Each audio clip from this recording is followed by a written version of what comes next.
under God, indivisible, with liberty and justice for all.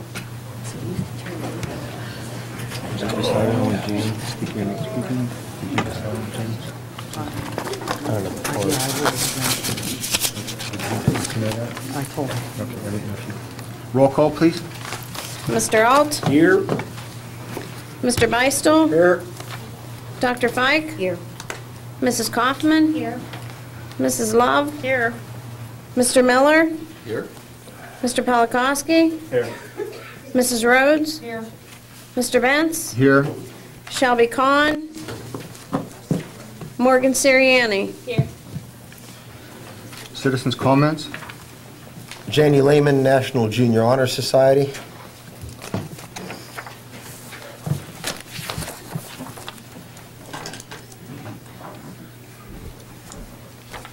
Hi, I'm Samantha Loffer. And I'm Brianna Bonner, and we are here on behalf of the National Junior Honor Society Teens for Genes campaign. Mr. President, may we have permission to show you a slideshow? Yes.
The login is yourself? Do you have a login? Yes.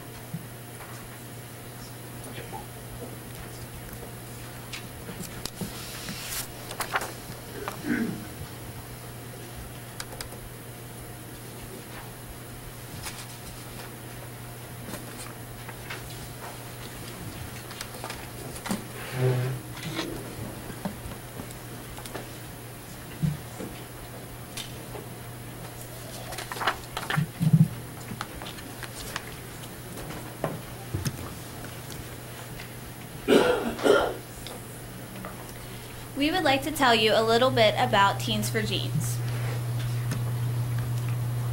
What is it? Teens for Genes is through DoSomething.org, and we would like to collect 4,000 or more genes for homeless teens. All of the genes collected will be delivered to a local Aeropostale store at the mall. Then they will be distributed to local homeless teens. This is also a competition across the country. But this is a win-win situation. The homeless teens will win a pair of new jeans. We will win $5,000 for the school, $2,000 party for the school, and each student would receive a new pair of jeans from Aeropostale. Did you know the number of homeless is growing at an alarming rate? 1 in every 3 homeless persons is under the age of 18. The number one item asked for by homeless teens is a new or gently used pair of jeans. The jeans help them lead a more normal life and feel better about themselves.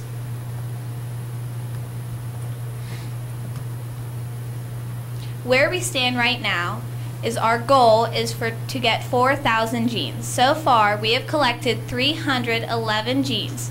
We only have 3,689 jeans to go. We are asking the community to be involved and have a donation bin at the Scottsdale Library.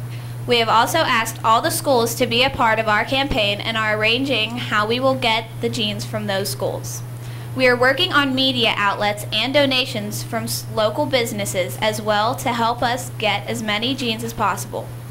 Students would receive incentives like lemonade if they bring in 2 pair of jeans, Frosty coupons if they bring in 6 pair of jeans, and a Southmoreland gym bag if they bring in 12 pairs of jeans for their donations.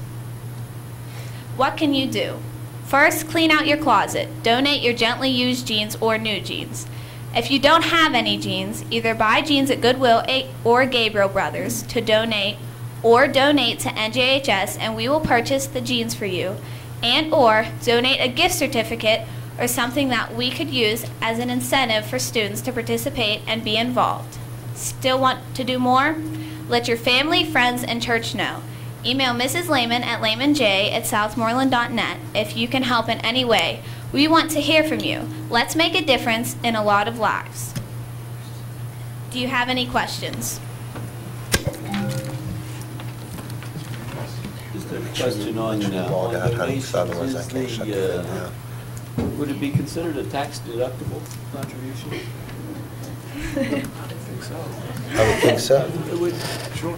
I'm assuming the national, because the school is non-profited or, for, it is. I would assume that it would be a monetary donation. Would be. Yeah, you can. Do you have 1,000 jeans to donate? No, I wouldn't have any. I'm thinking people, probably many people around this table would be more likely to make a donation than having jeans to donate. So that's why. Thank you. We will be handing out flyers. Thank you, ladies and gentlemen.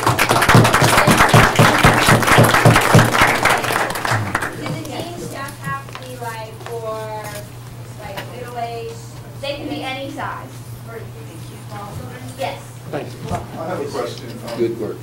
When I see the jeans that you guys are all wearing, it seems that most of those jeans are made in third world countries where they're using child slave labor. Thank you, Ronnie. Someone who works with the homeless people on a daily basis, 20, 30 hours a week, so I really appreciate your awareness of the use that if you're going to use slave labor, child slave labor in the ancient China, you have to consider how you can maybe bring up your service even further. Well, great job, guys. Thank you.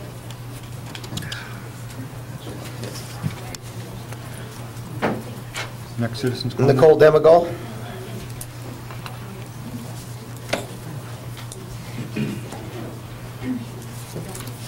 Hello, my name is Nicole Demagal. I'm here on behalf of the youth girls traveling basketball team.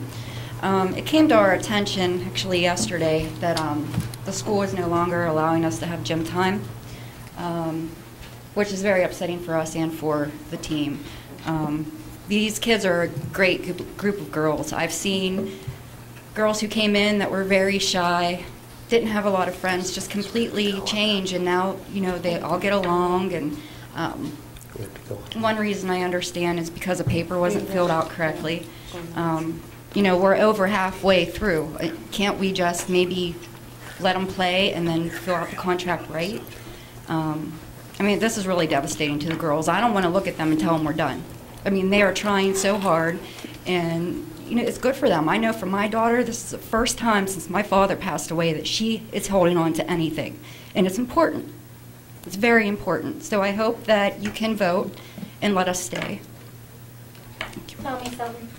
What age group are we looking at? Well, I coach the 4th grade and 4th, 5th, and 6th. 4th, 5th, and 6th. Yeah, And they're all Southmoreland kids? All Southmoreland, yes. Is there anybody that's outside the district? No, all of them are in the district. And it's a travel team? But the teams that come in. And you've been doing this since when? This season. When did that start? Yeah, October. And you do play teams that come in from other Yes, districts, we play, right? Derry, Your Apollo competition. Ridge. We're going to Penn Trafford tomorrow.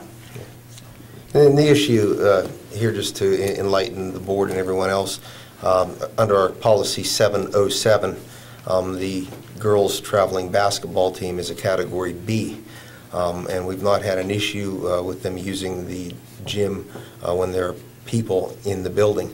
However, on weekends, we don't have supervision, we don't have custodial people available. So therefore, there's a $300 rental charge plus the custodial fee. because we need to be able to present a building that's ready for education on Monday morning. And so that's where the issue comes in terms of where this group falls under the 707 policy. Well, if they've been doing it since October, I don't understand why all of a sudden in January. I believe it came to Mr. Mash's attention for the first time in January, because that's the first time a request form was filled out. They only play on Saturday, on the weekend? What's your schedule, Nicole? We play on Wednesdays, and we have a game tomorrow and a game Saturday. Saturday is a big day for our games, the 4th, 5th, and 6th play. Now, it was also brought to my attention, too, that another thing that's been told is we can't wear the jerseys, the reversible jerseys, because we're not part of Southmoreland's, they're not, how do they say it, we're not part of the school district, we're a rec league. Even though all these students go to Southmoreland and they want to be good and they want to play for varsity.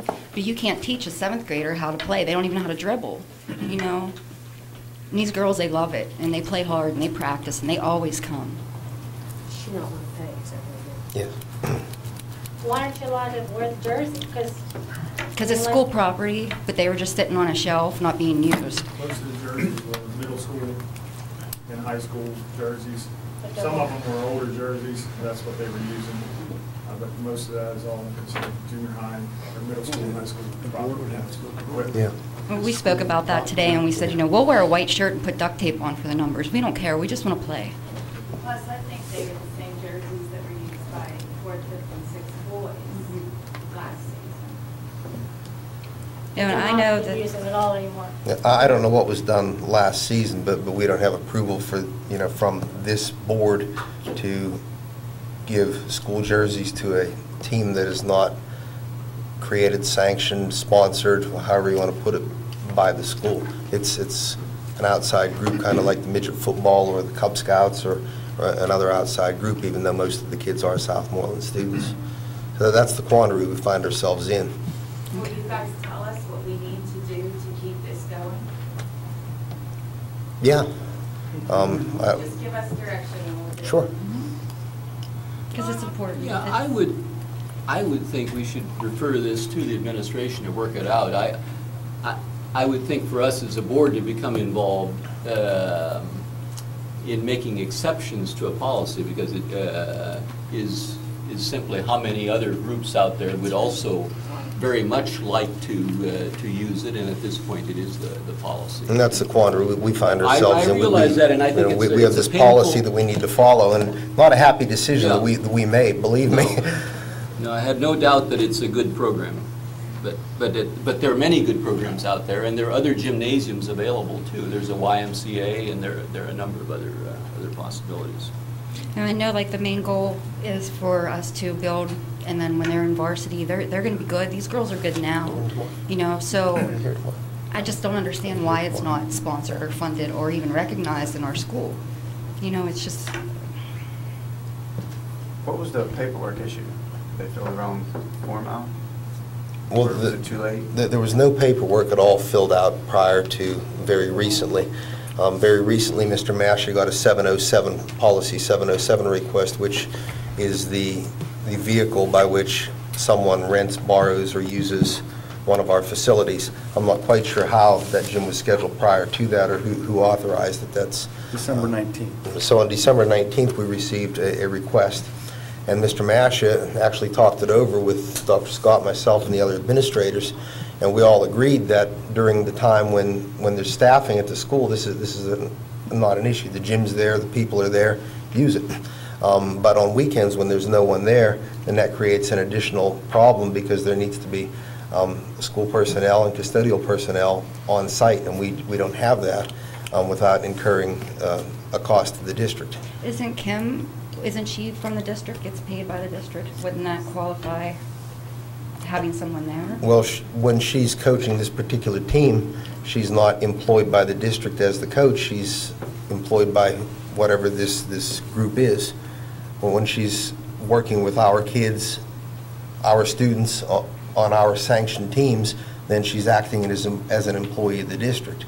But when she's not, then she's not acting as an employee of the district, and she doesn't qualify for that under, like any kind of an insurance liability, anything like that.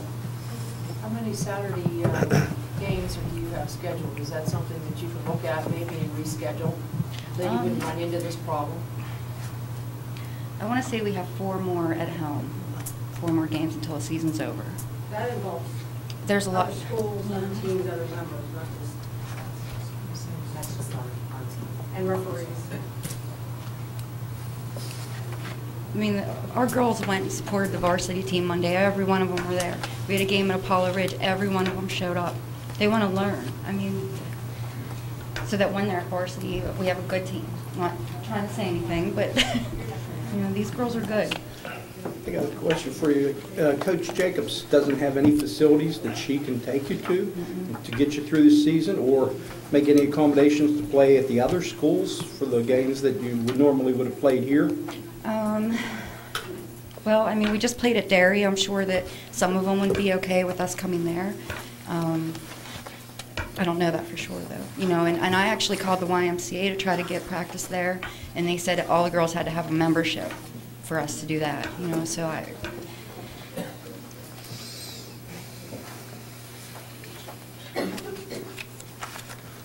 mean, it's not just a sport to these girls. It's not. Is there a way we can just let them finish the season out since they've already started the season? That's not our decision to make, because as administrators, we're bound by board policy. Once you create that exception or waiver, you're setting yourself up to make the rest of it unenforceable for someone else who then claims that they want to use it. And actually, the only way this can be rectified is they have to pay their rental fee for the next 4 games that they have at home. If they pay their rental fee, then they can go ahead and it would be fine for them to finish the season. Correct. Which, how much would that be? I believe it's $300. So around $1,200. Yeah. What about Wednesdays then? We haven't been charging them on Wednesdays. Yeah. I'm sorry, what was the total? I didn't hear. It's about $300 Per game? per game, yeah. Holy cow. Per game or per day? Well, I know that's what the midget There's like 3 or 4 football pays for. Not, excuse me, not per game, but per use of the gym. Okay. Per day. It's 3 hours. It's actually 3 hours. That's the same thing the midget football players pay for the stadium and stuff like that there, because that's what you have to, for cleanup and. There's $300 per practice per game per any time we're in the gym. Just on a weekend. on the Not weekend. practice. Just on the weekend, right? Okay.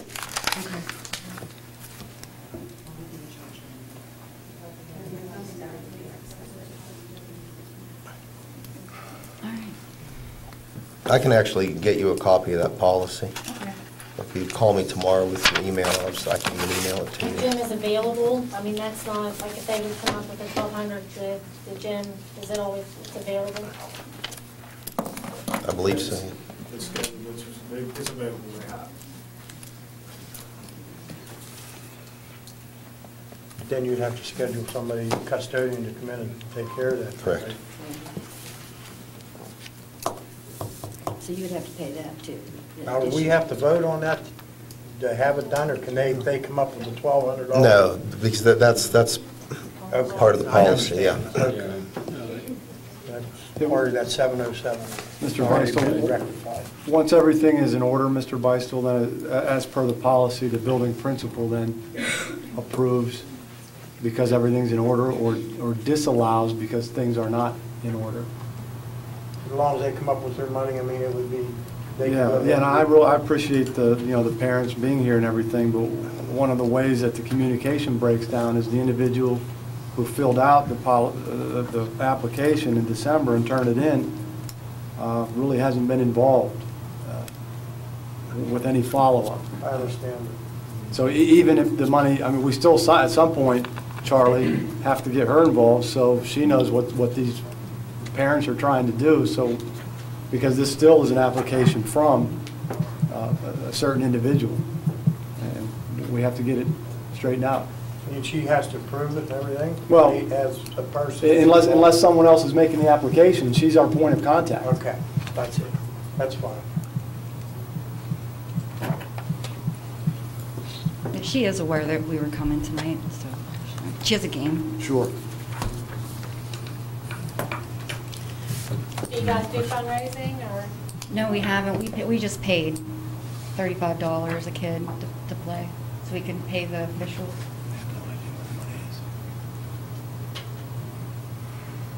Well, I think it's very commendable what you're doing, but the painful reality is that it costs. These club programs cost money. And just to give the schools, in fact, I say it as a board member, a lot of schools these days, in fact, are charging fees for students to participate interscholastic, that are school sanctioned, have fees on them. We at this point have not taken that step. But somebody has to pay, whether it's raised, do you know what I mean? In the school in essence would be paying for this specific program if we would, I think it'd be very unwise, however, as a board, for us to take any action here in this, with due regret for I understand how you got into the situation you are and the value of your program. To make this, is it something we would want to look at for next year to make this part of the school, like we did middle school softball years ago? At no cost to the district, they have to do all their fundraising, but they get to, I mean, is that comparable to? That would be up to this group as well. You know, if it wouldn't cost the district anything, but if we would make them part of the district, they'd have to do all their own fundraising like we did for middle school. Middle softball. Oh, yeah, it costs us every time to maintain the facility, every time. And then we have to let everybody else have that same status. Any group in the community then that wants that has the right to ask. That's just something to throw around. I'm not saying do it, I'm just talking about it.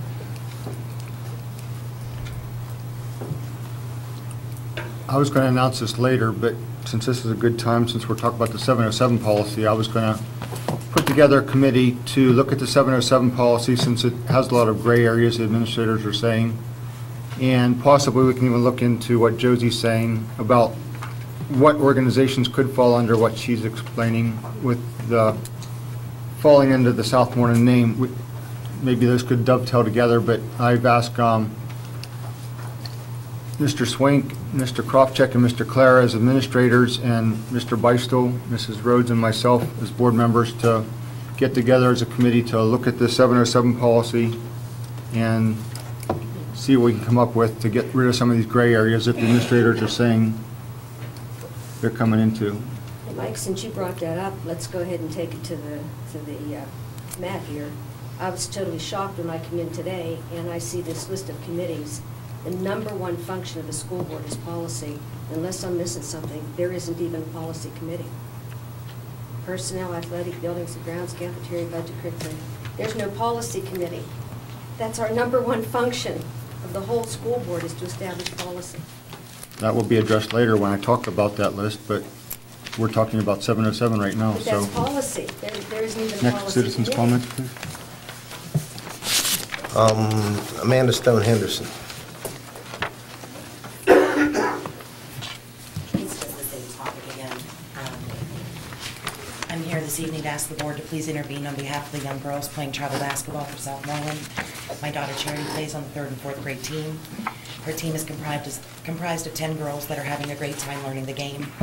We were informed yesterday the team cannot host games in the middle school gym, and their game Friday at Penn Trafford may be their last game. There are at least 3 school gyms in this district, and I believe one of them should be made available for these students to practice and play their games. Their success as varsity players, it hinges on learning the fundamentals of the game now. You cannot wait until they are 13 or 14 years old to teach them the game. That's why your girls are losing 60-9. And it's sad. You will set them up for failure. If you attend the games, you would see that we are already behind compared to most of the other schools in our league. It is important for these young athletes to continue to develop as players. They have worked hard and deserve the opportunity to finish their season. If there's an issue with our daughters wearing jerseys that belong to the middle school, we will return them and buy black t-shirts and tape numbers on them for the girls to play in until their t-shirts come in. Please find a way amongst yourself to support our daughters. Most importantly, don't make these young girls any less important than the boys using various gyms for wrestling, basketball, and soccer. Our daughters deserve the same opportunities. Please find a way to let them play. Thank you. Is there any more to this? No. Minutes?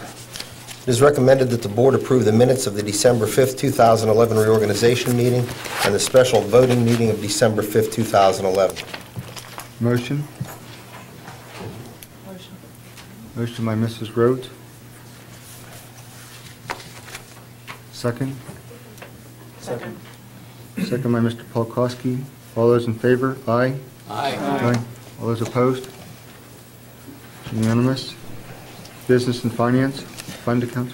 You'll note there's a slight amendment as I read this motion. It is recommended that the board approve the revenue report, expenditure report, bills payable, and accounts payable for December 2011, and the treasurer's report for November and December of 2011. Motion? So moved. Motion by Mr. Miller, second. Second. Second by Mrs. Kaufman. Roll call? Mr. Alt? Yes.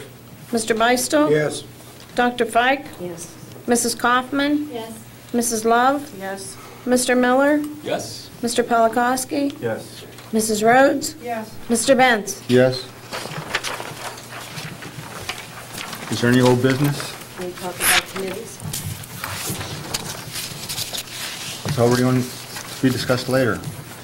It's old business, Mike. It's been brought up. It was brought up the last meeting. It's brought up by you right now.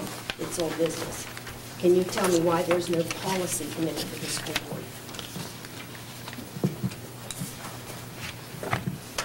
First of all, the past president from last year did away with some committees that, according to board policy 005, are committees that we need to have according to policy, and they were taken away. So I instituted those back. And last year, the board policy book, which is about that thick, is too much for 3 people to go through in a year. So I'm going to section it out to different individuals so that we can get through it in a year instead of not getting the project complete of getting through it. Why didn't you say something last year? Because when that committee was established, it was with the understanding that committee would meet every 3 months, come back and make recommendations. And to the best of my knowledge, for an entire year, nothing was done. Why wasn't that brought up before? Mike, we don't have any choice about policy. That's why we're here. That's our #1 function. And that's why we're going to get accomplished this year. You're going to get individuals, As the old saying goes, individuals. the way to eat an elephant is one bite at a time. So if you have this person taking a bite, and that one taking a bite, and that one taking a bite, you're going to finish off the elephant a lot quicker than having Yeah, this group of people trying policies to... and elephants aren't the same thing. When you have a board whose fundamental purpose, our only purpose, as a matter of fact, is to establish policy. That's it. It's not the How only could it- purpose, how could it be but go ahead. so unimportant that you don't have that? I'm stunned. I'm stunned. I'm stunned. I can't Well, it's not the first time, so can't understand why move we're on. even here. Of course, we could just throw the policy in the garbage too, according to some people. So. New business? It's recommended that the board approve a contractual agreement between Southmoreland School District and Presley Ridge Day School. Motion? I'll make a motion. Motion by Mrs. Kaufman, second. Second. Second by Mr. Polakowski. Roll call? Mr. Beistel? Yes. Dr. Fike? Yes. Mrs. Kaufman? Yes. Mrs. Love? Yes. Mr. Miller? Yes. Mrs. Polakowski? Mr. Polakowski? Yes. Where's Allison? She gets no vote. Mrs. Rhodes? Yes. Mr. Alt? Yes. Mr. Beistel? Mr. Benz? Yes. Motion carries 9-0. Roll, YMCA? It is recommended that the board approve providing space to partner with the Regional Family YMCA of Laurel Highlands to provide space for proposed before and after school care for children at no cost to the district. The YMCA plans to provide program staff and insurance. Motion? So be it. Motion by Mr. Beistel, second. Seconded. Second by Mr. Miller. Question on the motion, please. Question? I just, will there be any fees? I happen to think that, is the YMCA gonna, it's like a rental thing, or that's just, it's free, for free to? What we're suggesting is that the YMCA partner with the school district. The school district would provide space as a service to our families. The YMCA would charge whatever their cost would be. And again, this is all based on them doing a feasibility study, getting the appropriate licensing, and all of that. All this really does is give them the green light to kind of put the wheels in motion to see if something like this is even feasible, necessary, or anything of the sort. Would we vote again then, when we find out the final agreement? Sure. Because you have to be able to approve what they are Correct. going to do. We So can do this that. vote does not include any final approval? Right. Just a preliminary vote to let them proceed with the planning? Correct. Ultimately, I'm sorry. Go ahead. No. Ultimately, whenever there is a more concrete plan, you would have to approve something more specific. I wasn't here when you discussed this, but I really, and I'm sure there'll be issues that'll be addressed, but I think this kind of community school cooperation is very good. It's very good for us as a school. I think it's good for the community, and painfully, as we just had an example, it doesn't always work out in exactly, in a perfect way, but I just really commend where this is going, assuming we work out the details of it. Any more questions? Roll call, please. Dr. Fike? Yes. Mrs. Kaufman? Yes. Mrs. Love? Yes. Mr. Miller? Yes. Mr. Polakowski? Yes. Mrs. Rhodes? Yes. Mr. Alt? Yes. Mr. Beistel? Yes. Mr. Benz? Yes. Motion carries 9-0. Wrestling tournament? It is recommended that the board approve an overnight trip for qualifying wrestlers to attend an overnight tournament in Burgettstown on January 20th and 21st, 2012. The district would supply only the bus, hotel, and meal expenses are paid by the Parents Association. Motion? So moved. Motion by Mrs. Kaufman, second. Second. Second by Mrs. Rhodes. Any questions on the motion? Yeah, I have several. How many students would be involved in this? Mr. Swink?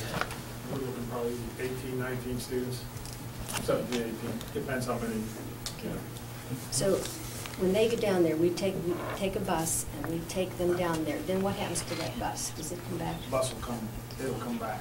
Okay. Then, What they're gonna do is, after that first night's tournament, anybody that loses is not going to advance, will ride the bus home with the coach. That's for audience. So that bus will bring kids back with the coach till the next morning. but that's what I'm asking, John. If they go down and drop the kids off, they come back. Then they go get them. No, No, they stay they there. stay down. That was my question. They Yeah, they'll stay stay and there. wait for the kids that don't qualify, and then the bus will come back. Then what happens to the kids who stay overnight? The bus will drop them off. They'll wait till the end of the tournament. The bus will take them to the hotel, drop them off there, and bring the rest home with the coaches that are But staying. the second day, the second day. The second day, they'll drive down, pick the kids up at the hotel, and take them back to the So the tournament. bus is going to go back again. Right, which it would do anyways, even if they weren't staying overnight. We would have that cost for the bus regardless if the kids were staying or not. Okay, I was wondering how that worked with the overnight stay. Right. So coach will ride the bus down in the morning, back to the hotel, and pick up the kids, take them back to the tournament, and then wait for the end of the tournament and bring them back home on Saturday. The coach doesn't stay. Yeah, a couple coaches, there's 4 coaches and a couple parents, if I'm not mistaken, who will stay, chaperone. And they'll ride, one bus will make sure he'll be with the kids that are coming back after the tournament, make sure they get back safely. And then he'll ride the bus back in the morning, pick up the rest of the parents that stayed and the coaches and kids, take them to the tournament, wait till the tournament's over, and then they'll all ride the bus home Saturday night. Burgettstown's not that far, is it? It's a good hour and, what, about 45 minutes? The problem is the wrestlers have to get up at 5 o'clock in the morning if they To don't get there. stay. Oh, no, I If they're know. coming home, they usually don't get home until like 10 or 11 at night. So No, I was just asking about the buses. I'm not About questioning. 25 miles out of Little Washington on the route. Thank you. Any more questions? Roll call, please. Mrs. Kaufman? Yes. Mrs. Love? Yes. Mr. Miller? Yes? Mr. Polakowski? Yes. Mrs. Rhodes? Yes. Mr. Alt? Yes. Mr. Beistel? Yes. Dr. Fike? Yes. Mr. Benz? Yes. Motion carries 9-0. Scottsdale Public Library. It is recommended that the board authorize a one-time contribution to the Scottsdale Public Library in the amount of $2,000. Motion. So moved. Motion by Mr. Miller, second. Second. Second by Mr. Beistel. Roll call, please. Mrs. Kaufman? Yes. Mrs. Love? Yes. Mr. Miller? Yes. Mr. Polakowski? Yes. Mrs. Rhodes? Yes. Mr. Alt? Yes. Mr. Beistel? Yes. Dr. Fike? Yes. Mr. Benz? Yes. Motion carries 9-0. Just a quick comment. I was at a superintendent's association meeting this morning, and this is one of the topics that was discussed, donations to local libraries. This is not unique to Scottsdale or Southmoreland. It seems to be done throughout the county by most districts. Do I have a motion to adjourn to executive session? Recess. Recess to executive session. Motion by Mrs. Kaufman, second. Second. Second by Mr. Miller. All those in favor say aye. Aye. All those opposed? All those in favor say aye. Aye. All those opposed? Personnel, paraprofessional, SES. It is recommended that the board approve Angela DeFlitch as a paraprofessional in the Autistic Support Program at Southmoreland Elementary School for the 2011-2012 school year with a prorated salary per the non-affiliated personnel agreement. Motion. So moved. Motion by Mr. Miller, second. Second. Second by Mr. Polakowski. Roll call, please. Mrs. Love? Yes. Mr. Miller? Yes. Mr. Polakowski? Yes. Mrs. Rhodes? Yes. Mr. Alt? Yes. Mr. Beistel? Yes. Dr. Fike? Yes. Mrs. Kaufman? Yes. Mr. Benz? Yes. One-on-one assistant, motion passes 9-0. One-on-one assistant at Southmoreland Middle School. It is recommended that the board create the position of one-on-one assistant at the Southmoreland Middle School for the 2011-2012 school year, with the caveat that the position will be eliminated when it is no longer needed for this student. The position carries no benefits and has a salary which will be prorated per the non-affiliated personnel agreement. Motion. So be it. Motion by Mr. Beistel, second. Seconded. Second by Mr. Miller. Roll call. Mr. Miller? Yes. Mr. Polakowski? Yes. Mrs. Rhodes? Yes. Mr. Alt? Yes.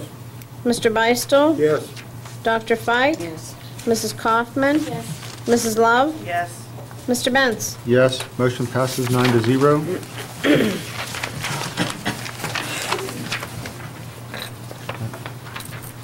For the one-to-one assistant at Southmoreland Middle School, it is recommended that the board approve Amanda Springer for that position at Southmoreland Middle School for the 2011-2012 school year, with the caveat that the position will be eliminated when it is no longer needed for this student.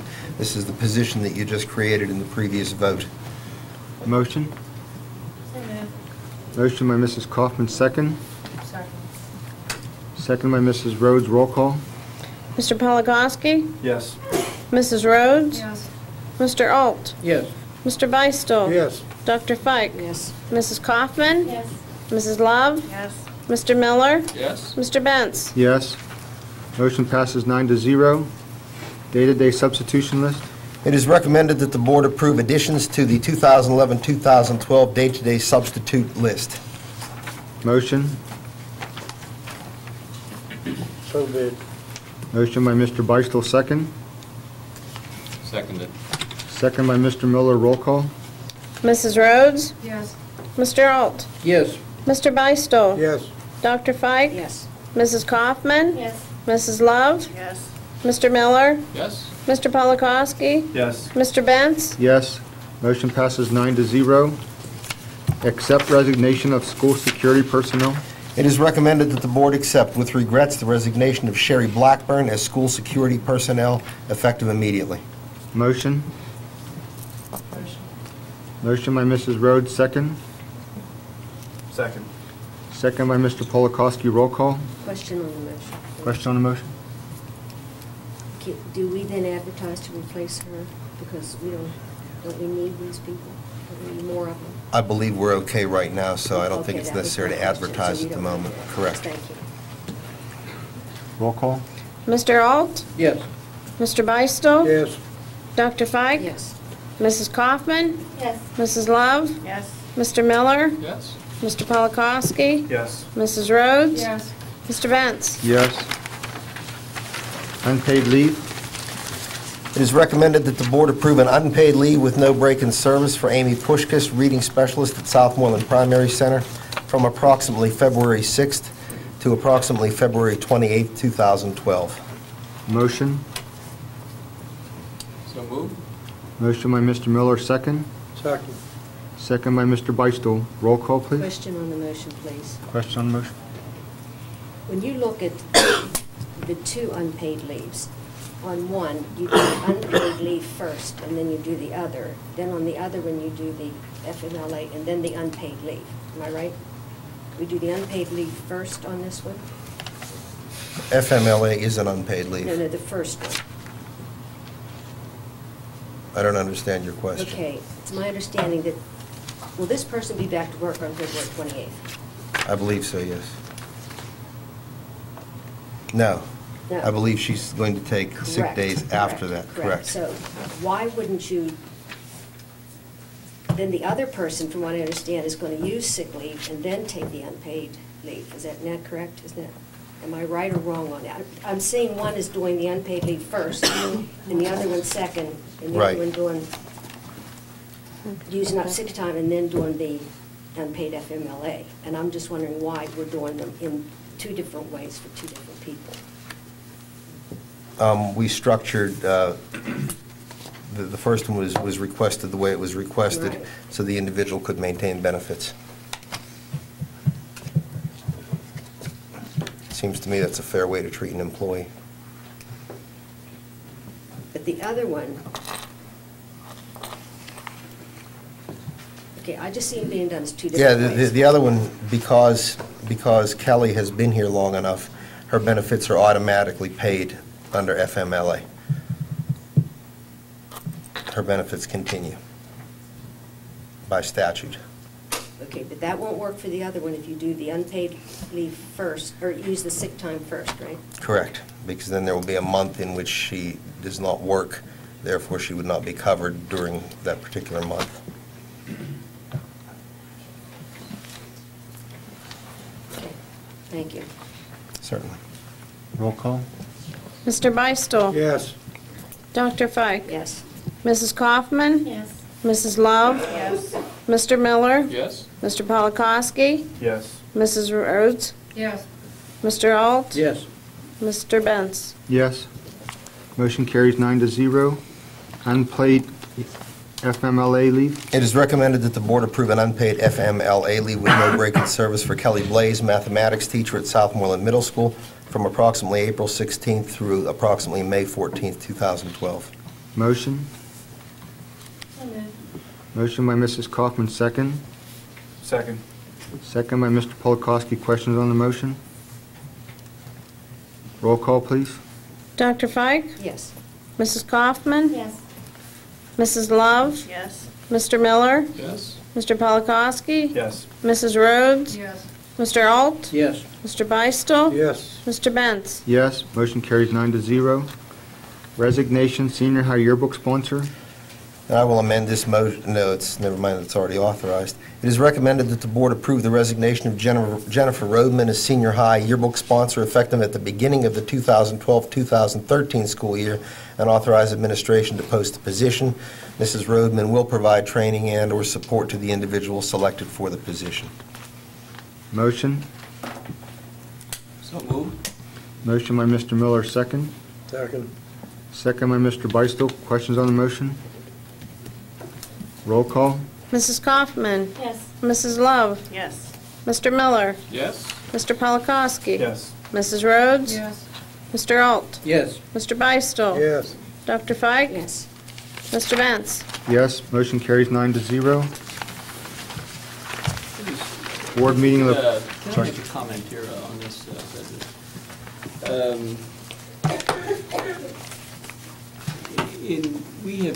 We've left it up to, I guess, on a year-by-year basis as to whether board members get yearbooks or buying them. There are 4 new people on the board I came on.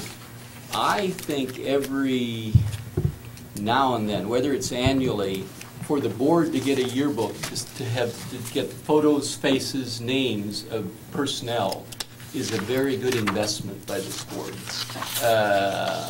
We tend not to want to vote for ourselves a $50 or $60 yearbook, okay?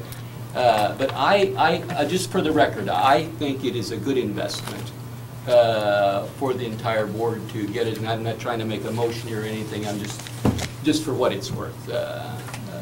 So just to note that. Thank you. Same as I find it very helpful to get the student newspaper because it's an additional way of us having exactly and seeing staff, seeing clubs, seeing course material and all of that. So thank you. They put on good paper. How's that? I said, and they put on good paper. Very good. Yeah. Board meeting location? It is recommended that the board authorize the superintendent to find a more suitable location to hold board meetings due to the increase in public attendance and authorize administration to advertise the change in location. Motion?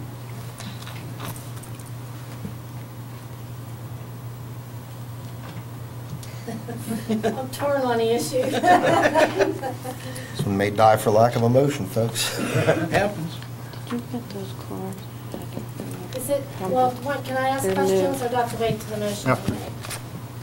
Okay. After motion in a second. Need a motion before you can discuss it. Well, if she wants to discuss it, I'll make a motion, Jesse, so that you can discuss it. We still need a second. I'm happy to In a do that. second. You can second it, and then you can discuss it, we can vote it down. So I'll make that motion. Okay, I'll second it. Okay, now you can watch us. Is this something that would be permanent, or is this, like, you're looking at all the time, right? It Because like doesn't. tonight, hey, it's, no big deal. Right. It doesn't necessarily have to be permanent. It was just a suggestion that I had made based on the number of people we had here last week. They were clear out into the hall. There were people that couldn't see. I think back there was about 95 degrees, most uncomfortable. So I was recommending the Southmoreland Middle School cafeteria, at least during this period of time when we have additional people here. The flip side of that is we move over there and 3 people show up and we have to use that whole facility.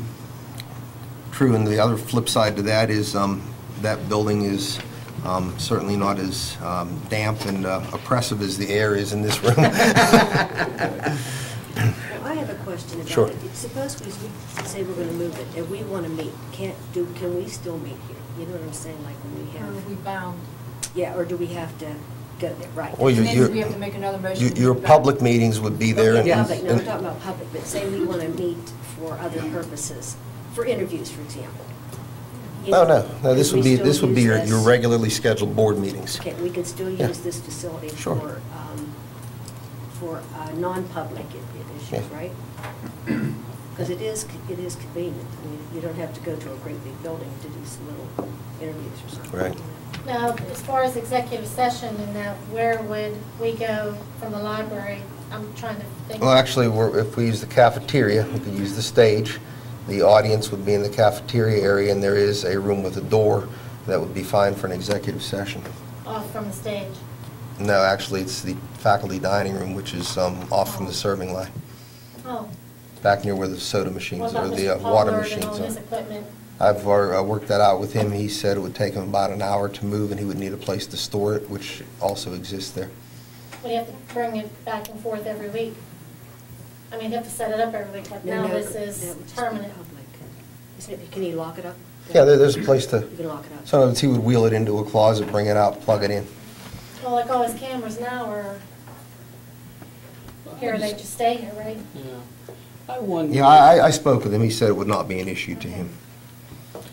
I think if we're aware that the community is, we know there are going to be 100 people, or a big crowd, and to move it, I mean, boards do that, assemblies do that, but my sense has been, and this is more on principle, that in the last 6 months, it has often been members of our teaching staff.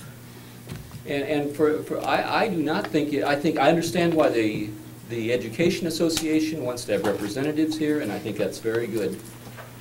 Just as an opinion, I do not think it's a good use of teacher time for all of the teachers to be here. It is, and you have, as citizens, you have a total right to be here. You can fill the room, and we can move to another place. I'm only saying that because we're dealing with if you're interested, be here. I'm only saying that my own opinion is, I've worked in companies, I don't think it's a good use of staff time. We'll all make those choices. You're not paying me to be here. We're not. I realize that. We're not. And you have a total right. I'm just giving my opinion of whether I think it's a good use of time to fill the room with teachers. That's all I'm saying. I wanted to say one thing. I think one of the big issues we're going to have coming up between now and the end of the school year is going to be our budget, Josie. I think you'll have community members interested in budget, and the room doesn't lend itself to communication, and they complain about not being able to hear. So I'm thinking even for a while this might be. And we can vote to bring it back if we wanted. And in fact, I think that all we have to do is advertise where we're going to have it. I don't even think it takes board action, does it? I mean, we agreed, but I think if Well, now you set this in your resolution for the coming year, so if you're going to deviate from meeting here, you have to take action. The administration can't go off on a lark on their own. it takes more than advertising it, you're saying. The board has to vote on it. There has to be a board decision, absolutely. It's a board decision. Not just advertising, okay. It's both. You have to do both. You have to do both. Yeah. We'll have to notify the public if it's changed, but then we don't know where we're going. We're just saying we might, this is to look into it, right? Well, I've already looked into the middle school cafeteria. Oh, okay. Then you should probably put that in the motion then, right, so that it's official, right? Yes. That notifies the public then that it's, you said middle school cafeteria. Right. Middle school cafeteria. And when the agenda was written, I had not yet. Yeah, that's okay. But that covers what Mr. Matulak said we need to do. Right. Yeah. Is that okay with your motion? Oh, Include that? absolutely. I amend my Josie, is that- motion to include that. Any more questions? Roll call, please. Mrs. Love?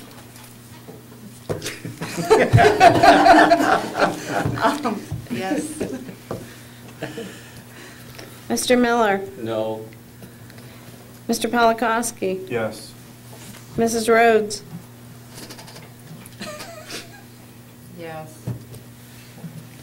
Mr. Alt? We can't hear you for the fans. I'm going to vote no. Mr. Beistel? Yes. Dr. Fike? Yes. Mrs. Kaufman? Yes. Mr. Benz? No. Motion carries 6-3. Student report? Question. Is this going to be the next board meeting? Yes. Okay, it'll be in the packet. In It'll the be in, cafeteria. We'll post some signs and everything, yeah. no, but I mean, we'll be in the packet to make sure everybody goes to the right place. Correct. Okay. Morgan? Congratulations to December's Scotty Scholar, Shannon Tomasello, and congratulations also to December's Spirit of Southmoreland student, Melissa Sullenberger. Please see the attached invitation for the 48th annual commencement ceremony at the senior high school for the Board of Education. Tuesday, December 13th, the chorus and band concert went extremely well. The show choir opened the program with Dynamite, a number that they performed at Kennywood in October and recently at Light of Night in Scottsdale. Next, the auditioned ensemble, Highlander, performed Alleluia, Alleluia, featuring soloists Grace Bieber and Tyler Morgan, and the traditional dance of the Sugar Plum Fairy from the Nutcracker Suite. The full chorus sang Celebrate with Music, I Will Remember You, soloists Janae Cunningham and AJ Gaffney on guitar, Alia and Gana featuring Nicole Cunningham, Sam Bayora, and guest accompanist Colin Edwards. One of the favorite numbers of the evening was Blue Christmas featuring Aaron Duggar on vocals and tuba. A select group of 11 top singers then did a beautiful job on Carol of the Bells. This song was introduced by one of the high school's foreign exchange students from Ukraine, Irina Petrova. The chorus portion of the program ended with a glee piece, Deck the Rooftop, featuring soloists Brendan House, Lauren Graviak, and Janae Cunningham. The confetti popper at the conclusion of the song was an awesome way to end a stellar performance. Students were recognized for their participation in Light at Night, Westmoreland All-Star Choir, County Chorus, and Honors Choir. On Tuesday, December 13th, the Southmoreland bands performed along with choirs for the winter concert titled A Gift of Music. 2 instrumental ensembles performed. The jazz band played 3 selections, You Are a Mean One, Mr. Grinch, which featured Jamie Ellenberger on tenor sax and Jessica Schatz on trumpet. The second selection was an arrangement of Joy to the World. The final piece, Jingle Bell Boogie, featured Jamie Ellenberger again on tenor saxophone. The program continued with the concert band. This is the second year that they performed at this. This is the second concert this year for the ensemble already. The group performed 4 new selections, which were prepared in about 1 month. The concert band portion opened with Sovereign Variants by James Kernow. The second selection was by local composer Sam Hazo, and is an arrangement of Greensleeves titled Whisper to Their Souls. The third selection was the most challenging of the band pieces performed. The work was Christmas Variants by Ela Del Borgio, which is an arrangement of O Come, O Come, Emmanuel. Overall, the concert was a huge success. Thank you to everyone involved and those that came to support the band and chorus. Thank you for making it possible for us to share the students' gifts of music. Members of the Southmoreland High School French Club went caroling at the Harmon House in Mount Pleasant on Thursday, December 15th. Traditional holiday carols were sung in both French and English. After caroling, the French Club members took time to introduce themselves and talk with the residents in attendance. To conclude the evening, they presented the residents with handmade holiday ornaments. The French Club members who participated in this event enjoyed sharing their holiday spirit with the community.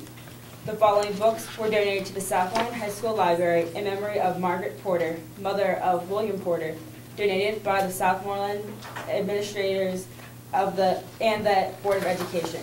The Glasgow Cookery Book, 7-Day Afghans, Glasgow, A Portrait, Sisters in Arms, British Army Nurses Tell Their Story. The following students will be attending PMEA District Chorus Festival: Brendan House, Aaron Duggar, and Sam Ellenberger. This event will take place on January 25th through the 27th at Elizabeth Forward High School.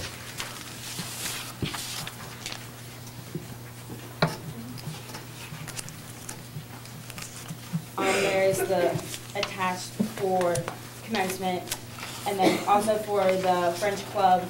The members of the Southmoreland High School French Club went caroling at the Harmon House. It's just what was already. Thank you. Thanks, Morgan. CWCTC report. In our last meeting in December, the resignation was announced of the Assistant Director, Kevin Rice. So they have a committee formed to look for a new Assistant Director. The election of chairpersons were held for Vice President and Vice President. And they also had their insurance company check all their roofs for any hail damage. And I don't know if that's something that we at Southmoreland should do. They have their adjusters going all over the roofs, and I guess it's a big thing that's going on all over different communities, homes, private homes. But there was found some hail damage at the VOTEC and their insurance, so it's something that you don't have to pay for, but it doesn't cost anything to get. So, I don't know, just something to think about for us here from all the storms and the spring. We'll mention that to Lee. Mm-hmm. So that's concludes my report. Oh, Thank I'm you. sorry, they gave us the annual report that I'll pass out to everybody, a booklet for all the numbers. Gives you different stories of the kids and the different awards that they've won.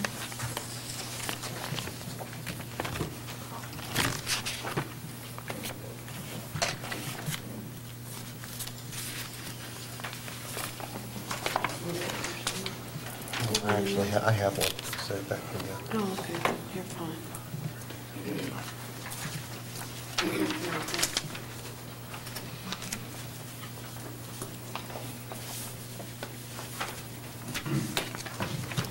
WIU report? The December meeting was canceled. Our next meeting will be held again as regularly on the last, I think it's the fourth Tuesday of the month. Thank you. PSBA liaison report? I don't have anything to report. Thank you. Superintendent's report? I'd like to read a resolution to you. This is School Director Recognition Month, January 2012. Whereas the role of locally elected school officials has served the Commonwealth of Pennsylvania and local communities in meeting the needs of public education since the passage of the Free School Act in 1834. And whereas these local boards have discharged their responsibilities to public education in a manner which has placed public education in the forefront of our educational systems, and whereas locally elected officials have distinguished themselves in their communities in this non-paid volunteer public service commitment, and whereas the contributions of these men and women should be recognized and appreciated by those who benefit from the workings of our public school system, now therefore be it resolved that the Board of Directors of the Pennsylvania School Boards Association hereby proclaims the month of January as School Director Recognition Month in this Commonwealth, and further resolves that this proclamation be communicated to all school districts, school officials, and local communities to bring visibility and awareness to the role of locally elected school officials to the citizenry of this Commonwealth. So to our school directors, we say thank you, and I have a certificate of appreciation for each of you. Does that come with a check, Jack? It does come with a check showing double your salary. Thank you very much.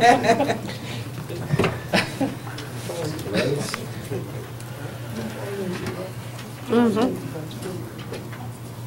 That's right, he's in tax season. You're probably losing about $300 tonight.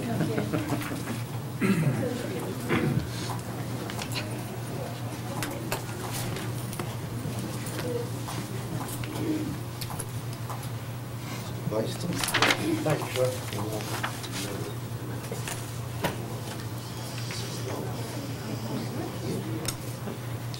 Thank you very much.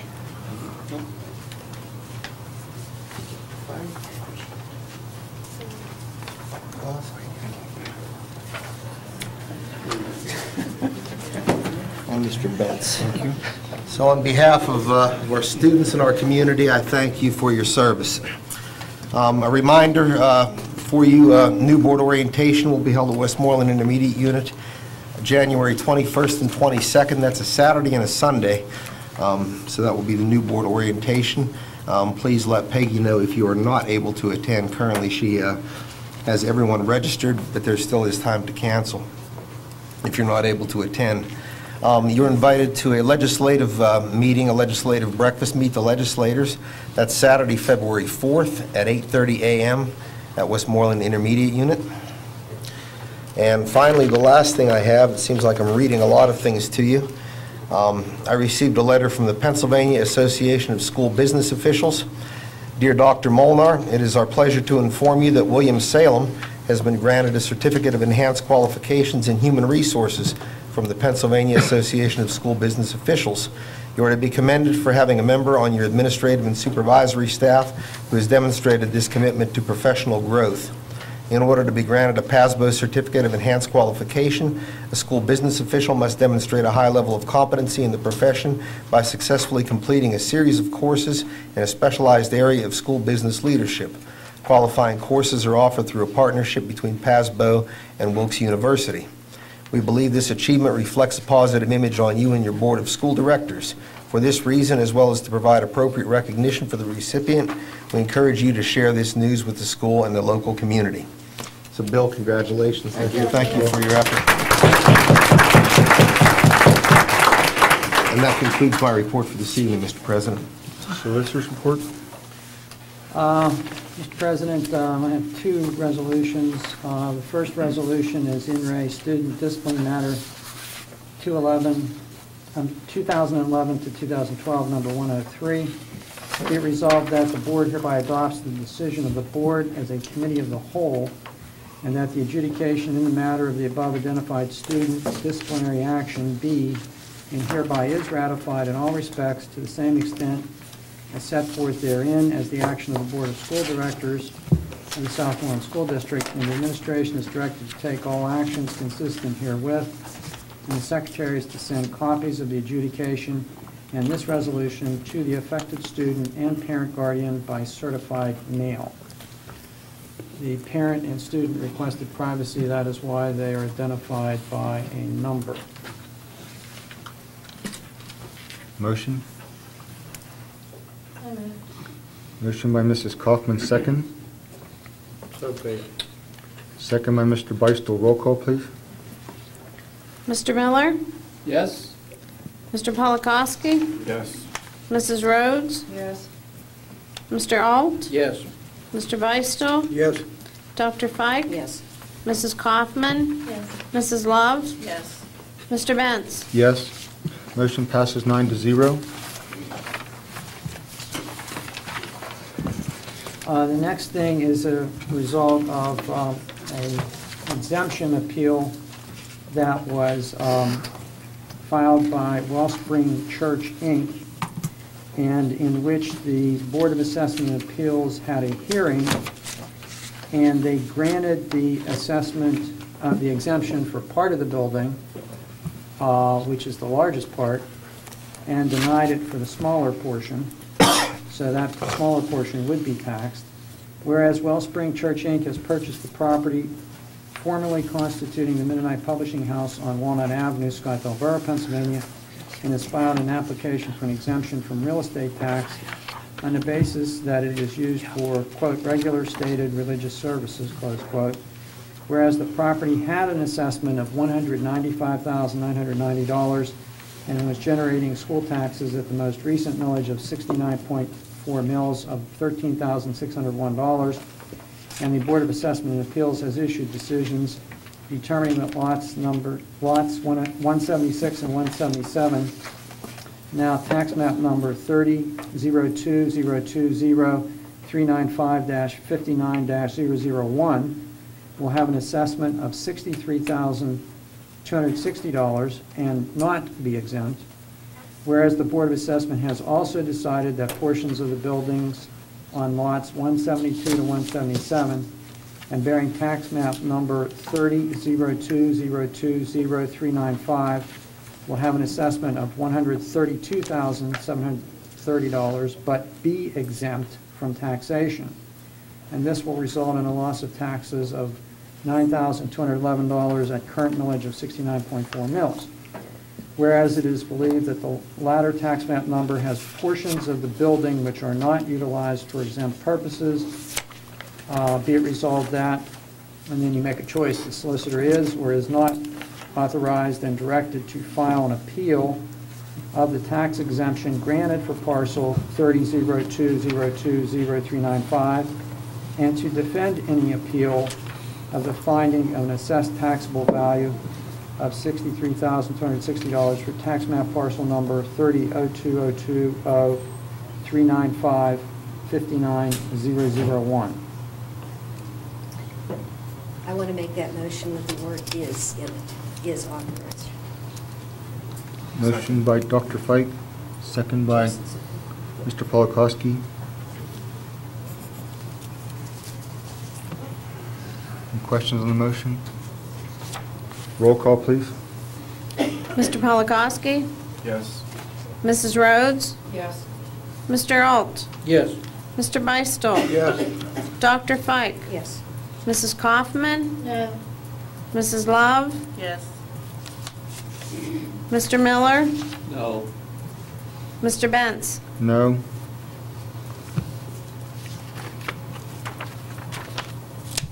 Motion passes 7-2. 6-3. 6-3, sorry. That concludes my report. Any other board members have anything? Yes, I do.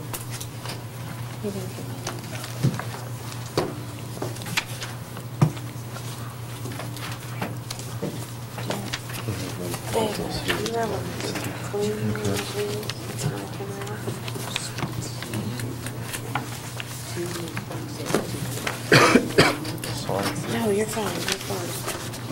You're Everybody fine. sign it.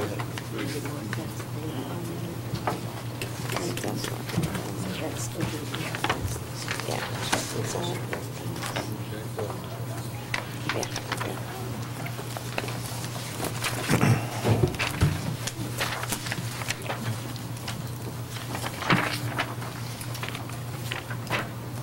As a gesture of support and goodwill for the work of Representatives Harhide and Kulop and our administration's efforts in regards to House Bill 1050, I thought it would be appropriate for us as a Southmoreland School District to pass this resolution that I just handed out to you.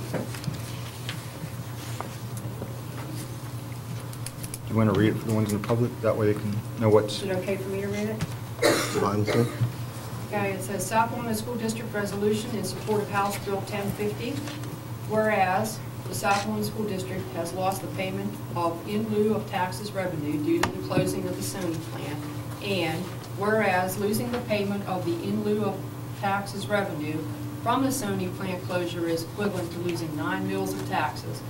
And whereas the Southmoreland School District has also lost approximately 8% of its expected state revenues for the 2011-2000 fiscal year, and whereas local state representatives Harhide and Kula have introduced House Bill 1050 seeking financial relief for Southmoreland and other school districts in Pennsylvania in the same situation, and whereas on November 15, 2011, Representative Harhide, current Superintendent Dr. John Molnar, and former Superintendent Dr. John Hatfield did attend and give testimony at the Pennsylvania House of Representatives Education Committee hearing for House Bill 1050 as to why Southmoreland is in need of this temporary financial funding. Mr. William Porter provided written testimony to this end. And now therefore be it resolved that the Southmoreland School District, by a majority vote of its Board of Directors, supports the enactment of House Bill 1050 in the Pennsylvania State Legislature from chief sponsors Harhide and Kula to provide temporary financial relief for school districts that have lost payment of in lieu of taxes revenue. Is there a motion? So moved. Motion by Mr. Miller. Second. Second by Mr. Beistel. Just a Questions on the motion? Yeah, just a question. Just a real appreciation to Ms. Rhodes for doing this. I felt that the testimony that was given, as I read it and I heard it, was represented very honestly, very well our situation, and I think this adds additional evidence to it, if you will, of the board. I have a question. It says temporary funding. Now, what is temporary funding? Temporary funding is what they said that would be in the bill. You would get the full amount the first year, half amount the second year, and third year would get nothing. It's phasing you out. As opposed to getting nothing that we're getting right now. Okay, and then this would apply to any school district who, it says, lost 8%, it says the same, other school districts in the same situation. So they would have lost 8% of their revenue. No. The same situation would mean that they would have lost the revenue of the in lieu of taxes like we did. Well, it just says here, seeking financial relief for Southmoreland and other school districts in Pennsylvania in the same situation. And, you know, I know about the in lieu of revenue, but my question is the 8% of the, how does that fit in if you lose 8%? If everybody, you lost 8%, right? No. No. When I say that in the same situation, I just told you. Same situation means any school district in the state, and we're not the only ones, that have lost payment in lieu of taxes. How many are there, Gil? Do you know? How many are there? No, I don't know. And I know there are in the future too, not just now currently, Yeah. but in any time in the future, any other school district would be in the same situation that we would be in. Yes. Okay, but the 8% of the revenue is not the same thing, is the same thing as Sony, is that what you're saying? No, that's a state, there's a statute at the state level that if a company moves out of a district and and that company Right. provides 8% Taxes. of tax revenue to a district, that there is a relief for that school district. What Senator Harhigh's bill does is the same thing for districts like ours that receive 8% or more of its revenue from from payment in lieu of taxes. And the reason we receive payment in lieu of taxes is because the property is owned by the state, Right. and so the state doesn't pay property They've taxes. done that twice. I think they did it for Volkswagen too, didn't they, in lieu of tax? Well, the pilot, yes, And Sony. yes. They've done it twice. Well, they do it every year. They did it every year while Sony was operating, while Volkswagen was operating, I guess. But the relief that's provided by the state is not a permanent funding source. Right. It's a temporary funding source. There is money in that fund, and we're just asking for, our share. The qualifying sentence would then be the 8%. It has nothing to do with Sony.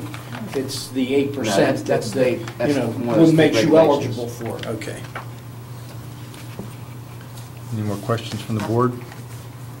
Yeah, I had some, I can't, let me figure this out. So we're asking for this year? This year, or last year? This year. I'm not sure what fiscal year the funding is for. I think the resolution, the base of the resolution is just that we're supporting Senator Harhigh in his efforts to garner us that funding. Yes. Exactly. Okay, now there's some bill out there that this negates, right? No, this bill supports that bill. No, It this expands the negates definition. It enhances it. It adds to the former bill. Do you know what that Yeah, bill is? the former bill. It's statute, it exists. The former bill exists. Right. And it is, says something to the effect of, if a business that pays taxes Right, and you right. lose a certain Okay, percentage so of your revenues, this bill- and all they're doing is adding the word "in lieu of taxes" to that Okay, so we're definition as well. modifying a previous bill. Yes. Yes. That's my question. This resolution is an effort to modify an existing bill. The House Bill Existing statute. 1050. Statute. Yeah, Okay, House Bill statute. 1050, right. House Bill 1050. In other words, all it does is it widens the range or the scope of the assistance that we can get from that fund to districts that lose money in lieu of taxes, as well as money that are taxes. And do you know which statute that is? Do you know what it is? I know it's in the school code, but I don't have it memorized. Okay. So this we would be proposing something to change something in the school code, wouldn't we? Yes, To be a change in the school code. yes. Is that usually done? Is it usually done? Is it done a lot? The school code is amended every budget season by Okay, the that's what I'm legislature. asking. It's done all the time. Yes. We're not Different changing sections of anything it. here on this, are we not just saying we're in support of this House Bill 1050? Yeah. And So we're not changing anything. And correct me here, but I think a year ago, Mr. Harhigh sat here, Mr. Porter, we reviewed this, and I look at our budget, we get 14 million from the state. And that's, in my view, that's an honest 14 million, because the state has said, we're not only going to fund those that have more wealth, but we have a commitment to the total Commonwealth. We're not one of the wealthier districts. So this is the soften the blow when we lose tax revenue. And that's been reviewed here again and again, and why anyone on this board would oppose that, I have no idea. I think we should oppose it. We should support this heartily. It's section 2502.16 of the school code. Yeah. I just didn't know how, 0.16? 2502.16. 02.16. Yeah, I just didn't know where the original bill that this was working on, that's all. I don't know where the original is that this goes with. My guess is that it probably had something to do with the steel mill closures. of which Menneson Steel would have been one. And so when they passed the legislation, it was for tax revenue, but we don't qualify for that because it's a payment in lieu of taxes. And that went into effect in 1988, by the way. So the other thing, we have to be very careful that we don't ever do in lieu of taxes again, right? You don't have a choice. No, I mean, oh, that's true, that's right. If they just say that's it, like so. Well, that- yes, that Yeah. plant is owned, it's not Yeah. privately owned. If you don't want anything, they'll give you a zero. It's non-taxable property. But they tell you it's going to be in lieu of taxes. We have no choice on that. It's because the property is owned by the Commonwealth Yeah. agency, the Pennsylvania Industrial Development Authority. Right. The question, can a private corporation ask for in lieu of taxes? No. How about Well, Volkswagen, David? Because Ask for it? They were in the property that was owned by the Industrial Development Corporation, which is a governmentally owned property. So the property tax, because it was a government property, it's tax exempt. So the tenant was paying payment in lieu of property tax. I wondered how Volkswagen did Yeah. that. Any more questions by the board? Since it's a non-agenda item, any questions from the audience? Roll call, please. Mrs. Rhodes? Yes. Mr. Alt? Yes. Mr. Beistel? Yes. Dr. Fike? Yes. Mrs. Kaufman? Yes. Mrs. Love? Yes. Mr. Miller? Yes? Mr. Polakowski? Yes. Mr. Benz? Yes. Motion passes 9-0, resolution. Any more things from the board? Can I just ask a question, please? Just for clarification. Dr. Fike, you just voted yes for this resolution, and that's wonderful. But back on November the 15th, when they went, there was an article in the paper from Judy Kroger saying that the art administration went, and in opposition, you wrote a letter dated November 25th. Correct. Saying that you were opposing this, and that you stated to you Well, wrote I the letter wasn't to the House opposing of the bill. Education. I wasn't opposing the bill, I was opposing the testimony. There's a difference. You were opposing the testimony. Not the bill. It said in the paper you had to lose 25% of your income in order to be eligible. Right, Josie? See, I keep quoting the paper. My article was a response to the paper. Well, my problem is I wish that you would have come to the board here to talk. First, you wrote this whole letter to the House of Education committee members, and you stated that all the information that our administration gave was irrelevant and misleading. And if you had a question on that, the House of Education thinks that us, the whole 9 school board members, are in favor of what you just said, and that's not true. No, they don't. Oh, no, they don't. Anytime in this book, No, they become do a better not. school board member. I read it. They It do says not. when you send anything out, you are representing the whole school I district. am not and you're saying representing you're a it. school board member. You read my letter very carefully. I represent myself. Josie, it's that terrible thing called freedom of speech. Oh, my goodness, we shouldn't You're have right, that. but you have to make a decision. I have Are to you get a school board permission. member? If you do it here, Catherine, you should say, I am an own private citizen. How dare you write that you're a school board member on here? Because I am one. Well, then, you know what? You need to be on the board with us, Catherine. This is totally split. No, Josie. This is saying you are not in support of them whatsoever. So you're- If your letter makes us not get any money, do you know that you willfully breached your Josie, code do of you know how ethics? long ago this bill was introduced? Well, why didn't you say something to us before and say that 5 years or question all something their like that? facts? 5 years. It's the same thing with the radio, 5 Catherine. years. Same thing. Same freedom of speech, Josie. Yeah, but you know Let's your go. facts are wrong. You're saying, You should write that. oh, You should for write lucky, that. Catherine. Come on, write one. Go on You know the you radio. did wrong. Go on the You owe radio. them an apology. No, I don't, Josie. You most No, I certainly not. do. No, I do not. Because all your facts It was and their facts response. were, huh? It was response to that newspaper article, and I quoted Let's move every on. All right, single fine, sentence. fine. I Citizens' said my comments? speech. Sasha Dombrowski?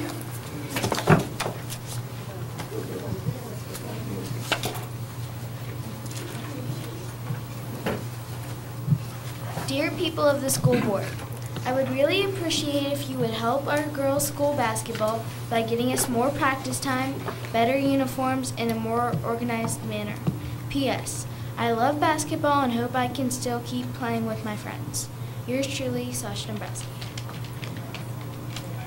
This letter I'm reading now is from Brianna Demagal and Monica Bentz. Dear whom it may concern, we are your future varsity players. We would really like if you would keep us in the middle school gym. P.S. We love basketball. P.P.S. If you're the school board, we hope you are. You will save the basketball for all of us.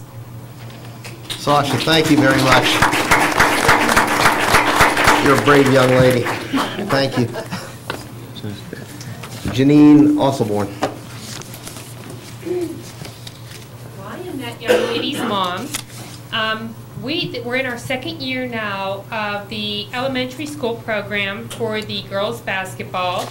Our first year last year, we were in the travel league. We didn't have the intramural and then the travel league. The kids did not perform very well when they went to the other schools. The kids had, I actually think they were old men's uniforms that they wore, these little girls.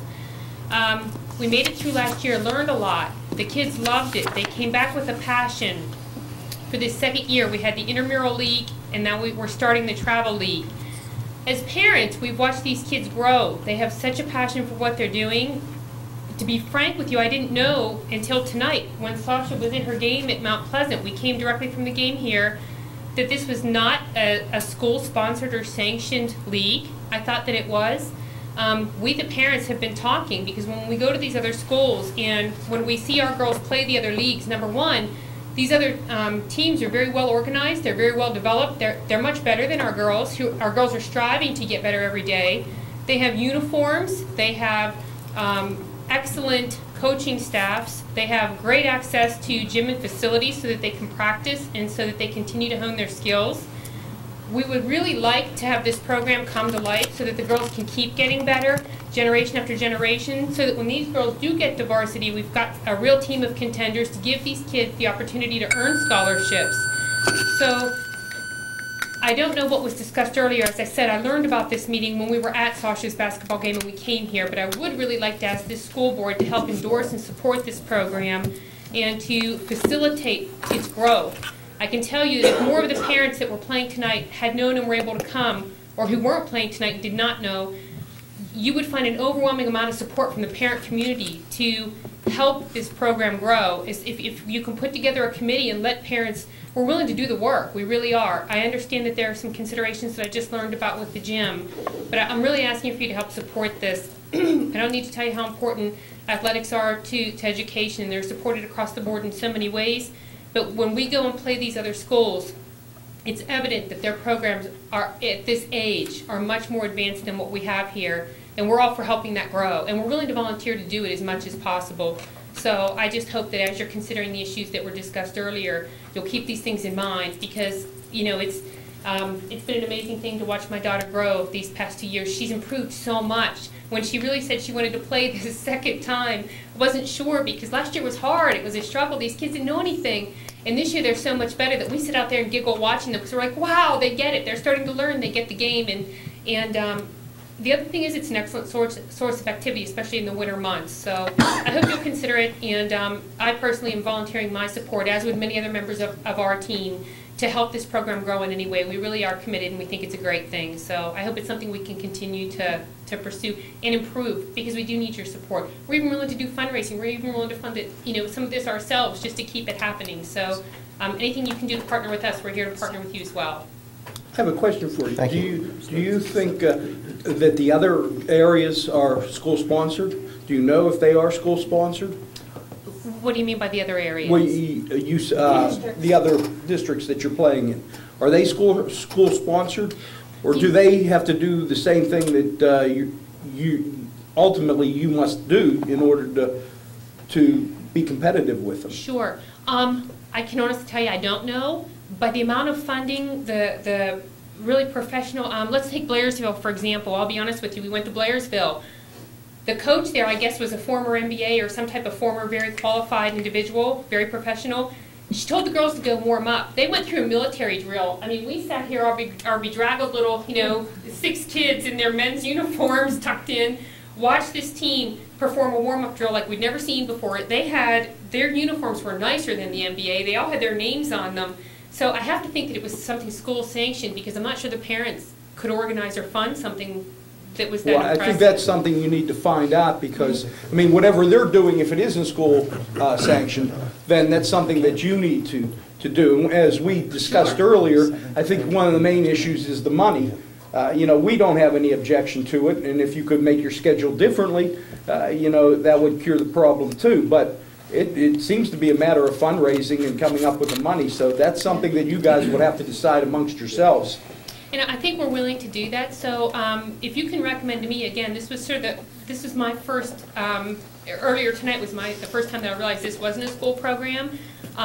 So I think if you can maybe even direct me, where do I go to find out like what some of the rules and regulations are about this, how we get gym time, how we organize that gym time. I think that the parents, we were assuming that Kim Jacobs is the coach for the school, was doing this at all grades and at all levels. I did not know until tonight that maybe wasn't the case, or that this was only at certain grades and certain levels it was school, and at the younger grades it wasn't. So Yeah, it sounds like something she's taken upon herself to do outside the school. well, we actually got the registration notes through the school. They came home with Sasha's schoolwork, and it said this, Southmoreland elementary team. So this came through the school. That's how we first got this. It came through the elementary school. Well, there are many organizations that use the Southmoreland name. For example, Hot Shots has an inline hockey team that uses the Southmoreland name, but they are not a Southmoreland-sponsored sanctioned team. It's Well, and that's why when it came home from the school tour and said, hey, we're going to do a Southmoreland Scotties, girls, the elementary girls basketball team, I would have no way to know, since Sure. it came home that it wasn't a school program, and Kim never said that it wasn't. So when we would, when we paid our dues and sign-ups and everything and registered, we thought it was a school program. So, and it was, our entire team tonight was shocked to learn that it wasn't. So Did the paperwork that you signed that involved money, did it say it was a school function? it just said the Southmoreland girls elementary basketball team. So, I mean, my assumption is yes, because Kim's the, senior girls coach, that, again, yes, there was no reason why I wouldn't think that. I think what you need to do is maybe to start off with is go back and ask those people that are running the other districts, are you affiliated with the school or sanctioned by the school, not affiliated? And what do you do to raise money, and how do you do it if they're in the same boat as you are here? Well, and I think They some of obviously those, cured their problem. I think some of those are absolutely school sponsored. So, but we can ask them, but I'm happy to call Blairsville even tomorrow to find that out. They have to be, because of the quality of the program, they have to be. So, but I'm happy to call and find out about that. And then who can I get back to talk about that? This board, or how do I get back to, Mr. Swink would be a good person to great. speak with. Great. I really think what you ought to do is go where the lady started this, find out where your money went, what it went for, and do your homework there from the beginning. And she had the paperwork, she signed it for the 707, am I right or wrong? I don't know. Well, see, Again, there's where you got to start. well, again, like assuming she And was go like, and find out where, when, and what, and why wasn't this explained to you people at a meeting? She should have known what that 707 policy was. There it She is. should have followed it. So that may be another starting point, aside from finding out how the other districts do it. Okay, that's enough. Pardon me? We're getting into a personnel discussion. I mean, your point about the information is well taken, but we shouldn't have a personnel discussion. I don't in know, I public. was discussing personnel. Well, I just told her to... I'll do some research. Yeah, I'm go. happy to do that. It's a great investment on my part. I'm asking for support from this team, and I will coordinate with you. I'll get your information before I go. Okay. We just want to make this happen for the kids. We think it's important. It's valuable. So, Thank you. all right, thanks. Thank you. Any more citizens' comments, or? I don't know if, just going to throw it out there, I'd like to put a motion on the floor to let the girls finish their 4 games if the gym is available on those days. Let the girls finish their 4 games with put in the motion stating that this is just for the remainder of this year. Next year, the policy will have to be revisited. And they will have to be, if they're not going to be part of the school, they will have to pay like any other, quote, organization. But since they have started and it was not made known in October, and here we are in January, they only have 4 games left, for them to have to not be able to finish. Is this at district expense for the supervision and custodial in your Yes. motion? Okay. I mean, who else would pay for it? I mean, No, I was just clarifying your motion. Like any other group, they'll have to pay for it. well, I think her motion. Yeah, I know what her motion is, yeah, that we pay for it, but I don't think we can they make that don't have exception. the- Is there a second? Second by Mrs. Rhodes. Questions It's on the just for motion? this year, just for the remainder of this year, not next year. They'll have to figure out something themselves next year, but for this remainder of the year, the next 4 games. Questions on the motion? Any other group that wants to do this can do the same thing. No, it was an error on both sides of the board. It's not an here. error, it's the policy. Well, they started back in October. Well, we're not allowed to discuss issues, but that's somebody you need to go talk to. Well, we've talked, no, yeah, we'll talk about that later. But If you intend on enforcing your policy, I don't recommend that you approve the resolution. You're opening the door to uses I could that see if you it will was be the paying beginning, for. but this is like at the tail end of their season. And it's the second year. Yes, absolutely. We did the exact same program last year. I mean, this is our second year. Guys, this is about the kids. I mean, we're all taxpayers. This is about our kids. I mean, if there's a problem with the basketball coach, remember, she's not, you know, these are parent coaches. These are parent support. We're just trying to finish this out. We have these games scheduled with other schools. Are we to tell the other schools that they're not welcome now? Now, the legal point is that the board enacted a policy and set up criteria in order to determine who could have the usage and what the cost would be. If you are going to, on a case-by-case basis, start setting up waivers, you're creating legal issues for the school board. The school board is creating legal issues for itself about the enforceability of its policy and really opening the door to other groups demanding that they also get free usage. And you will be very hard pressed to defend your position. That's the legal problem. It's unfortunate, but that's the legal problem. Can I just make a motion to let them do it for $10? No, that's not what the policy says. Citizens make motions? Have they been playing on Saturdays for a year Why and a don't half you just already? make a motion? But They've been playing Saturdays for a year and a half Yes. already? apparently so. We don't know that. Yes? I don't know it. Who opened I know, I the just told you. facility for them and who cleaned up? There's nothing to clean up. We clean up in the week. Where was the security? Well, that already set the precedent that the policy's been broken for a year and a half. Then it's possible that my understanding in working with Mr. Masha, the middle school principal, he acted when he first received a 707 application.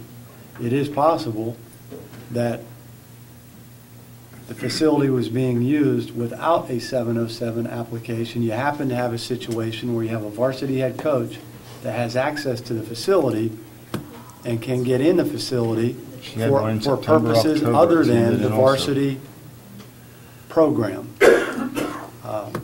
No, we were aware of her running an elementary program when she would come in for our exit and enter interviews. Well, We were told- and as Mr. Masha looked at this application, and again, he only looked at it because he received it to see that his facility was, as by statute, he's responsible for the facility. And most, everything was approved. And the problem he had was with Saturdays, because Mr. Masha took a highlighter, went light item, and the person that applied for the 707 got the same policy also. And we should have some expectation of responsibility on the person that applies to use the facility, that they're going to try to understand what the policy is. But Mr. Masha clearly saw that there were many parts of the policy that did not allow Saturday usage by the outside organization. It clearly is not by definition, a school group. The only school groups begin in 7th grade, sanctioned by the WPIO and the PIAA. While they are our kids, and this is your policy, it's not a school group. It's either a school affiliated group or the Class B group. Either way, you have to rent the facility, you have to pay for, according to your policy, you have to pay for supervision, you have to pay for custodial cleanup. Because again, we have a whole community of parents that expect that their facility to be clean for school on Monday, and we have to be able to guarantee that. So is what happened, is some individual let this happen? We're not sure at this Well, juncture. somebody had unlocked the door. Right. Somebody unlocked the door and let them in. And we didn't know it. And Dr. Fike, Yeah. we could research that, but we haven't researched that because we weren't aware. We were aware of the December whatever date when we received the application to use the facility. Now, we can go back and research a longer history about it, but we didn't realize, we thought we were just dealing with this Well, it application. doesn't change our policy. Right. No matter what the research shows, it doesn't change our policy. So we either honor it or we don't. But if we choose not to honor it, then we don't honor it for anybody. And there is a solution in the fact that if they can't afford to pay for it, if they can rearrange the schedule, they can use it during the week. Well, and Mr. Alda, I think also Mr. Krofcheck dealt with another application from the same individual, and I think it wasn't an issue because essentially he could approve everything because it was during times that the high school had staff on duty. Is that correct? So Mondays, we're staffed at the time they requested. Okay. So it never was an issue? You were able to approve everything because it fit with the policy? Yes. The big content of that policy was whether it occurred during school hours or not, because one required extra help, or work hours. I guess. Work hours, right. Work hours. Work hours. One staff was here, one wasn't. It boiled up to that. Correct.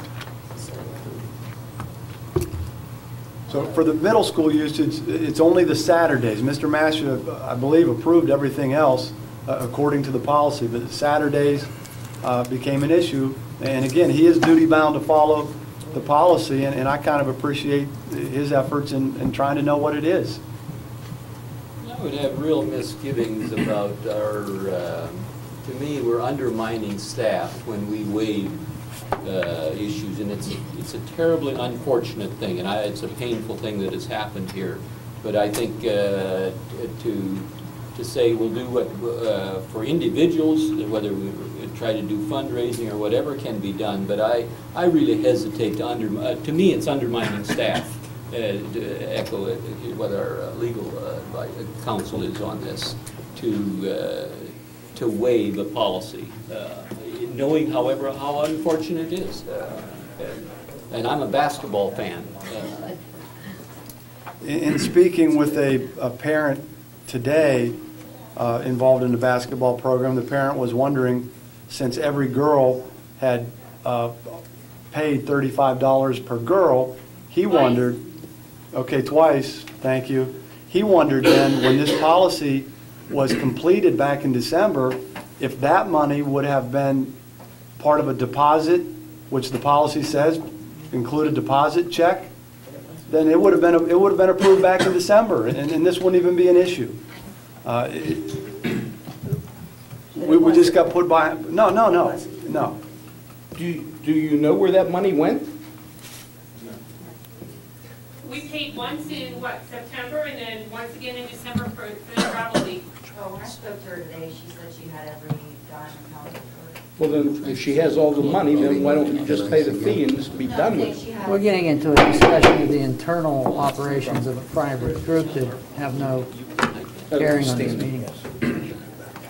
Again, you've got like a group of parents who have done what they thought was right. We paid, we thought that this was being handled as part of a school activity. So this is all news to us that it's not. And we really feel very uncomfortable now with this representation. So you've got this group of girls that are gaining such benefit, and we don't know what to do now.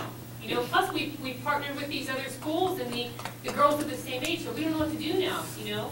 Let's take a vote on the motion in a second. Administratively, we would like the facilities to be used by our kids as much as possible. We're in the business of trying to build successful athletic programs, and we don't feel good about this, but again, without speaking about things that Mr. Botonic says I can't speak about.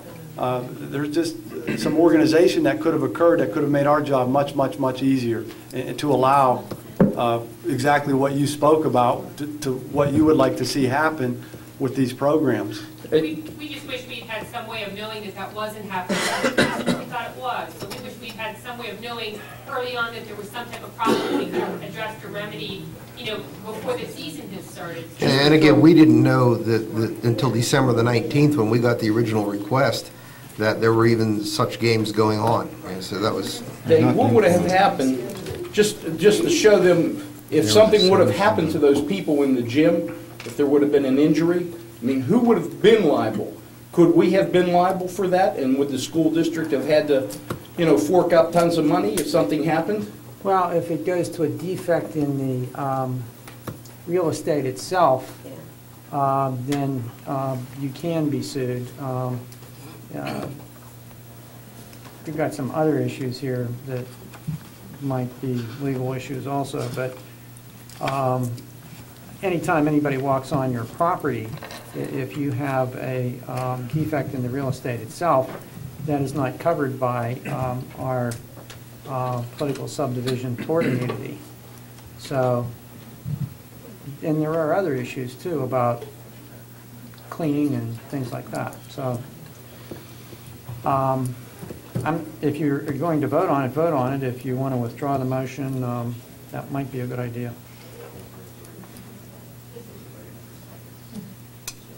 That's all I have to say. Balls in my court, I guess, huh?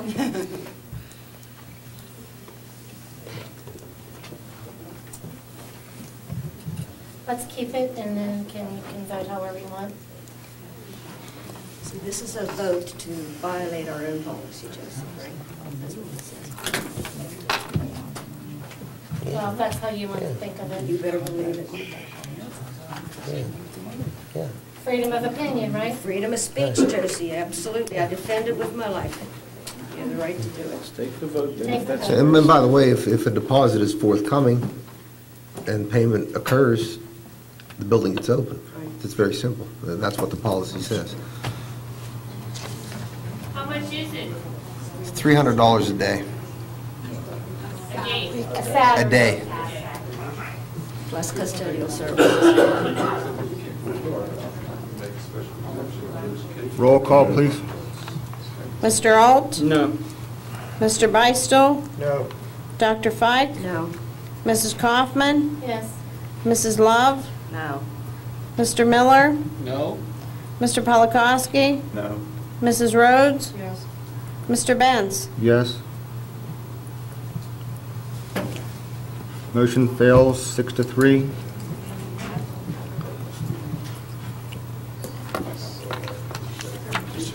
Motion to adjourn. So moved? Second. All those in favor say aye. Aye.